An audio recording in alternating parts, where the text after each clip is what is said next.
উফ, একটা মুভি দেখলাম, ঠিক আছে। আহ, এই মুভিটা দেখার পর, দেখো, মুভি মানুষ দেখে কেন, সিনেমা কেন দেখতে যায় হলে? কিছু মানুষ যায় একদিন টাইম পেয়েছি, এন্টারটেইনিং বিষয় তাই দেখতে যায়। কিছু জন সিনেমা প্রেমী মানুষ, যারা হচ্ছে সিনেমা, নতুন সিনেমা এলেই দেখতে যায়।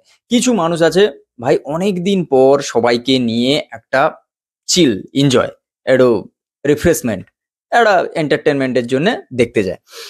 সিনেমা যদি এরকম হয় ভাই, ফুল ফ্যামিলি নিয়ে একদম এন্টারটেনমেন্ট, আর তারপর যদি আপনি একটু আধটু পলিটিক্যাল পার্সন হন, উফ, জমে যাবে, পুরো জমে যাবে। আমি কথা বলছি পাটুলিগঞ্জের পুতুল খেলা নিয়ে। হ্যাঁ, এই সিনেমাটা না না না, larger than life commercial hero ওরকম ব্যাপারটা নেই, কিন্তু এখানে যে গল্পটা বলেছে, এই সিনেমা যেভাবে গল্প বলেছে, এই সিনেমাটা যেভাবে মানুষকে হাসিয়েছে, মানে ওই কাতুকুতু দিয়ে হাসানো নয়, যেভাবে মানে প্রত্যেক কথার মধ্যে একটা যে হিউমার থাকে, স্ক্রিপ্টিং যথেষ্ট ভালো, ব্যাকগ্রাউন্ড মিউজিক থেকে শুরু করে সবকিছু ভালো, আর কমিক টাইমিং নিয়ে কোনো কথা নেই। আর তার ওপরে স্ক্রিপ্ট চুজ কিভাবে করতে হয় সেটা ওই 80 ঊর্ধ্ব লোকটারকে দেখলে বোঝা যায়। মানে আমি কথা বলছি পরাণ বন্দ্যোপাধ্যায়ের কথা। পরাণ বন্দ্যোপাধ্যায় যে লেভেলের কমিক টাইমিং, উফ। এরপর আসি রজতাভ দত্ত, উফ, তার কমিক টাইম নিয়ে তো কোনো কথা নেই। রজতাভ দত্ত যথেষ্ট লেভেলের, মানে একটা হাই লেভেলের হচ্ছে অভিনেতা। এবার তার সঙ্গে অভিনেত্রী দিতিপ্রিয়া, দিতিপ্রিয়া যে ভালো অভিনয় করে সেটা আমি এর আগেও অনেক মুভিতে বলেছি। আমার বেশ ভালো লাগে। এবার এই গল্পটা কিভাবে বলেছে এই সিনেমায়, তাই তো?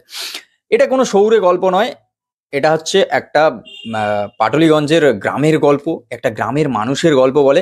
এখনকার পলিটিক্যাল ব্যাপার নিয়েও প্রচুর জিনিস পেয়ে যাবে।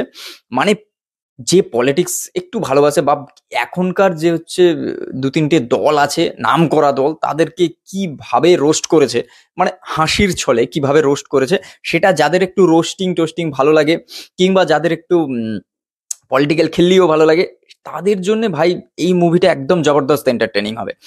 আমার তো মানে বিভৎস ভালো লেগেছে। মানে সিটে বসে থাকবে একেবারে, মানে সিট ধরে হাসবে, ঠিক আছে, নাহলে নিচে পড়ে যেতে পারো, ঠিক আছে। এই এরকমই একটা সিনেমা। আর যাও, সবাই মিলে দেখতে যাও, কারণ এরকম সিনেমা না মানে বাংলায় খুব কম আসে। আর হিন্দি তো ভুলে গেছে, মানে বলিউড এখন ভুলে গেছে। সেই হিরাফেরি, খাট্টা মিঠা অনেকদিন আগে এসেছিল, সেগুলো সব এখন ভুলে গেছে, ভুলে গিয়ে এখন সব মাস কমার্শিয়ালে চলছে। সব সময় সারা বছর ওই মার ধার, ওইগুলোকে মানে ভিলেন টাইপ লোককে হিরো হিসাবে দেখানো, ওই জিনিসটা সবাই দেখতে পছন্দ করে না। এই যে মার্স কমার্শিয়াল থেকে একটু সরে, একটু হাটকে বিভিন্ন ধরনের থ্রিলার এখন আসছে প্রচুর। এবার থ্রিলারও দর্শক আছে, এবার এরকম যে কমেডি জোন, মানুষ হাসতে চায়, মানুষ এন্টারটেনিং চায়, এন্টারটেন হতে চায়। এবার টাকা খরচ করে সবসময় ওই মারধর কার ভালো লাগে সারা বছর? এবার এরকম টাইপ অফ সিনেমা যখন আসবে, মানুষ ভালোবাসা দেবে, যাবে। কিন্তু এটা যদি একটু আমাদের কি হয়, এখানে ওকেশনালি মুভি যদি আসে, যেরকম দুর্গাপুজো বলো, ক্রিসমাস বলো, ঈদ বলো, এরকম বিভিন্ন ধরনের যে নিউ ইয়ারে বলো, বছরের শেষে, বিভিন্ন সামারে বলো, এরকম যে ওকেশন গুলোতে মুভি এলে চলে ভালো। এই মুভিটাও দেখতে গেলে কোথাও ওই ইভেন্ট ওয়ালা মুভিতে যদি থাকতো, মানে ইভেন্ট জোনে যদি থাকতো, এই মুভিটা ভালো চলতো। এখন মুভিটা চলছে, খারাপ চলছে বলবো না, মুভিটা ভালো পারফর্ম করছে। আমি বলবো এরকম মুভি আসা খুব জরুরি। কারণ ফুল এন্টারটেনিং হিসাবে আমি বলবো এই পাটলিগঞ্জের পুতুল খেলা এরকম টাইপ অফ মুভি সত্যি আসা দরকার আছে। খেলা হ্যান ত্যান প্রচুর কালচারের কথা বলে, তারপরে এইসব গল্প না মানে রেয়ার। এখন তো হয়ে গেছে ভিলেনকে হিরো দেখানোর যুগ চলে এসছে। কিভাবে হিরো গিয়ে হচ্ছে ধাড়াধাড় লোককে কাটছে, এ করছে, কি স্প্রেড হচ্ছে সমাজে। এখন সেটা আমার থেকে ভালো তোমরা জানো, এটা আমি বিরোধিতাও করছি না। দেখতে হলে যাবে, না হলে না যাবে, এটা যে কেউ বলতে পারো, তাই নয় কি? চলো, আজকের ভিডিও এই পর্যন্ত। যদি বাংলায় সিনেমার গল্প বলো, সিনেমা আর্টিস্টের গল্প বলো, সবকিছু যদি শুনতে ভালো লাগে, দেখতে ভালো লাগে, তাহলে আমাদের চ্যানেল সাবস্ক্রাইব করে রাখতে পারো। হ্যাঁ, আমি জানি বাঙালি কাঁকড়ার জাত একে অপরকে উডলে উপরে টেনে ধরতে জানে, ধরে নিচে নাকি নামিয়ে দেয়। এটা কি সত্যি? কে জানে, কি করে বলবো। বাংলায় নাকি চ্যানেল করলে লোকে সাবস্ক্রাইব করে না, লোকে সাবস্ক্রাইব করতে চায় না, কারণ বাঙালি কারোর ভালো চায় না, এটা বলে সবাই। এবার দেখা যাক আমি বাংলায় নতুন চ্যানেল খুলে কতটা গ্রো করতে পারি। আর যদি করতে পারি, আমিও ন্যাশনালি এটাকে নিয়ে বলবো, বাঙালিকে নিয়ে এই মিথ্যে কথা বলা বন্ধ করুন। তো সাবস্ক্রাইব করুন, চলুন সাবস্ক্রাইব করুন, পাশে থাকুন।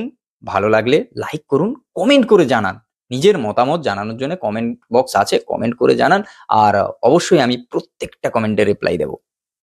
কমেন্টে আরো সিনেমা নিয়ে আলোচনা হবে। চলো, দেখাচ্ছে নেক্সট ভিডিও। ততক্ষণের জন্য বাই। আর যারা এখনো পর্যন্ত পাটুরিগঞ্জের পুতুল খেলা দেখোনি, অবশ্যই দেখে আসো। এরকম সিনেমা মিস করবে পরে, আমি বলে দিলাম। কারণ খাদানের মতো 4টে সিনেমা বছরে পেয়ে যাবে, খাদানের মতো আরো 2টো পেয়ে যাবে। আমি বলছি হয়তো 2025 সালে এরকম সিনেমা পাবেই না। তো বড় পর্দায় দেখে আসো। চলো ভাই, দেখাচ্ছে নেক্সট ভিডিও।